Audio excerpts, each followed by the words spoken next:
여러분 안녕하십니까? 진성호입니다. 진성호의 직설 시작합니다. 이번에는 좀 심각한 이야기를 하겠습니다. 민주당의 폭거에 맞서서 한국당 의원들은 패스트트랙 장악을 저지했습니다. 그런데 그 가운데 자유한국당 의원들이 물리력으로 회의를 방해했다는 이유로 민주당이 한국당 국회의원 18명을 포함해서 20명을 서울중앙지검에 고발했습니다. 2012년 5월 국회 선진화법이 만들어진 이후 처음 있는 일입니다. 그전에는 이런 물리적 충돌은 없었습니다. 그런데 어쨌든 원인 제공자는 문재인 정권입니다. 그런데 적반하장으로 민주당이 한국당 의원들을 고발했습니다. 그뿐만 아닙니다. 추가로 더하겠답니다. 이해찬 대표, 홍영표 원내대표는 이미 많은 채증을 해놨다. 추가로 고발하겠다고 협박을 하고 있습니다. 그런데 문제는 법적으로 이게 그렇게 간단한 문제가 아닐 수도 있다는 겁니다.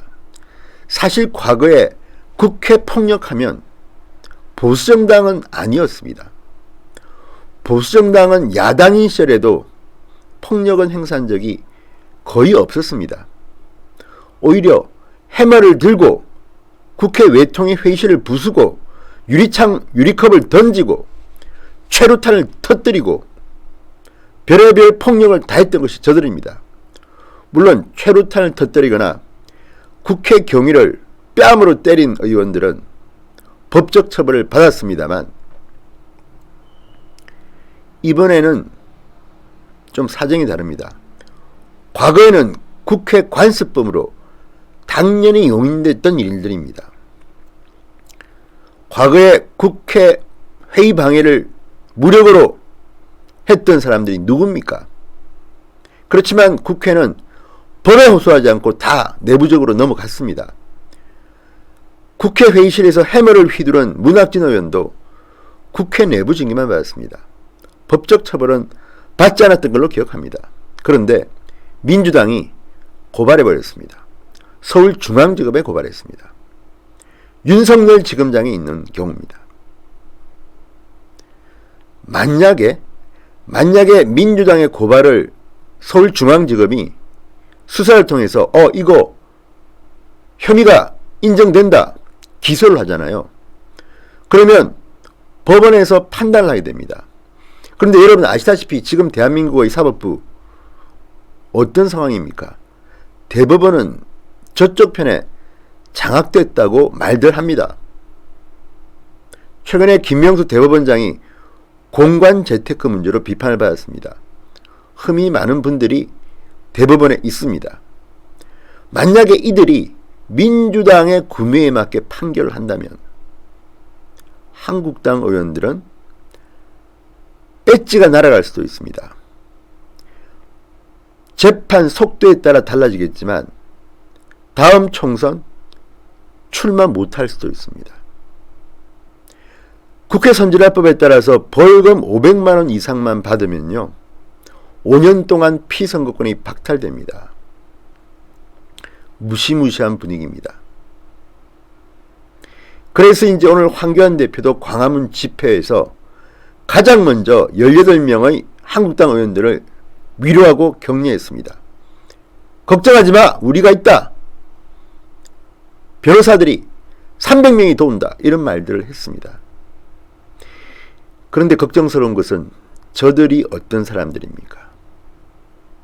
어쩌면 기다리고 있었을지도 모릅니다. 우리 국민이 볼 때는 한국당이 너무 점잖고 품격이 있어서 저렇게 점잖게 방어했는데 과거에는 저렇게 안 했습니다. 그런데도 불구하고 고발을 해버렸습니다. 법적 절차가 시작된 것입니다. 이현재 의원은 형법상 공문서를 훼손한 혐의로 또 고발됐습니다. 자, 어떻게 될까요? 정말 저는 걱정이 태산 같습니다. 자, 민주당의 주장은 그렇습니다. 나경원 원내대표 등이 국회 정개특위, 사개특위 회의를 방해할 목적으로 육탄 저지와 폭행을 했고 의안과에 의안을 접수시키려는 국회의원의 공무를 방해했다. 국회법 165조, 166조에 따라서 고발한다. 한국당 이현재 의원에 대해서는 의안과의 팩스로 접수된 고위공직자 비리수사처 설치안을 빼앗아 파손한 혐의로 형법 141조 공용서류 파괴죄를 적용했다고 말했습니다. 자, 국회 선진화법에 따르면요, 국회 회의를 방해할 목적으로 폭행, 감금, 협박, 주거침입 등 행위를 할 경우 7년 이하의 징역에 처할 수가 있습니다. 민주당 의원들은 몸싸움을 할 때 징역 5년을 받을 수도 있다, 의원직을 상실할 수도 있다고 협박을 실제로 했습니다. 자, 이때 그러니까 저녁에 사개특위 회의장 진입을 막으려는 회의장 입구에 누운 한국당 의원들 앞에서 나경원 의원도 있었습니다. 징역 5년, 징역 7년이라고 적힌 피켓을 들어 보였습니다. 한국당 의원들은 이렇게 말했습니다. 50년도 살 수 있다. 만약에요, 서울중앙지법이 기소하고 법원이 이런 판결을 내린다면 정말 국민 봉기가 일어날 겁니다. 일시적으로 일부 한국당 의원들이 당할지는 모르겠습니다. 그렇지만 그 사람들은 이제 영웅이 될 겁니다. 지금요, 민주당 이 사람들이 하는 것들을 보면 정말 끔찍합니다. 이 사람들은 정치적 술수에는 도사들입니다. 절차가 진행되기 시작했습니다. 자, 민주당은 어제 이런 말도 했습니다. 1차 고발이다. 이해찬 대표는 의원총회에서 동영상, 사진, 녹음 등 체증이 많이 되어 있다. 홍영표 원내대표 끝까지 법적 책임을 묻겠다고 했습니다. 협박입니다. 추가 고발을 진행할 예정이라고 예고했습니다. 한국당도 반발할 수밖에 없습니다. 민주당의 폭력 행위로 소속 의원들이 부상을 당했다. 실제 김승희 의원은 갈비뼈가 부러졌고 최연애 의원은 목이 다쳤다고 합니다. 정용기 정책위 의장은 적반하장이다. 우리도 맞고발을 안 할 수가 없다고 말했습니다. 상호 고발전이 시작됩니다. 근데 문제는 저들이 정말 시리어스하게 이 일을 진행하고 정치적 타협도 없이 끝까지 간다면 정말 대한민국 정국은 혼미해질 것 같습니다.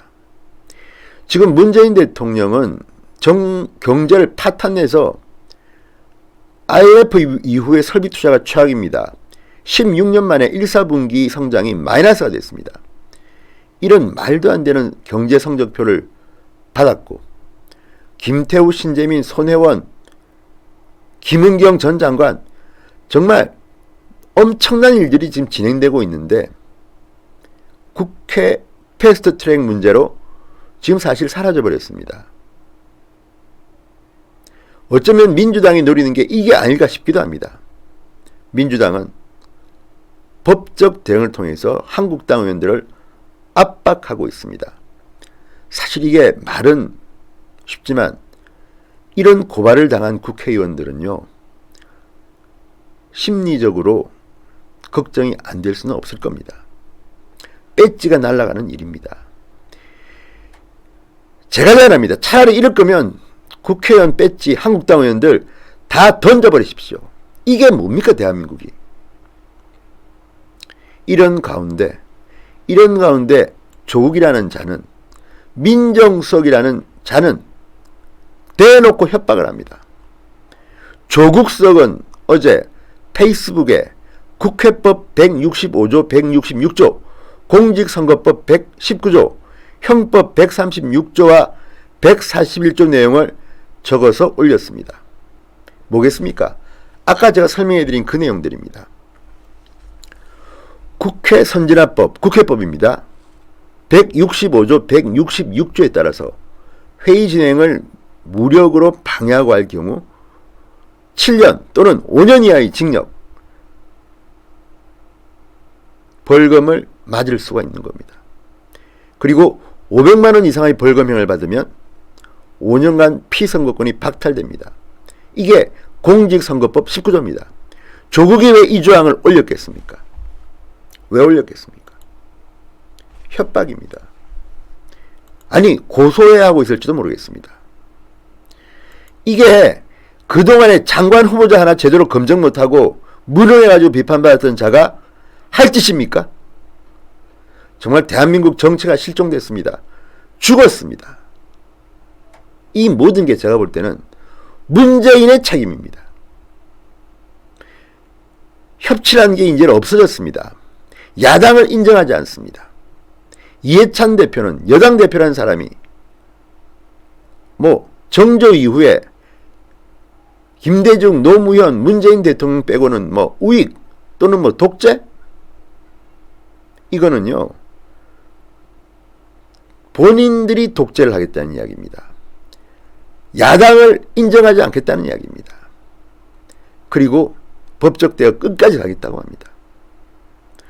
야, 정말 이대로 가면 어떤 일이 벌어질지 정말 모르겠습니다.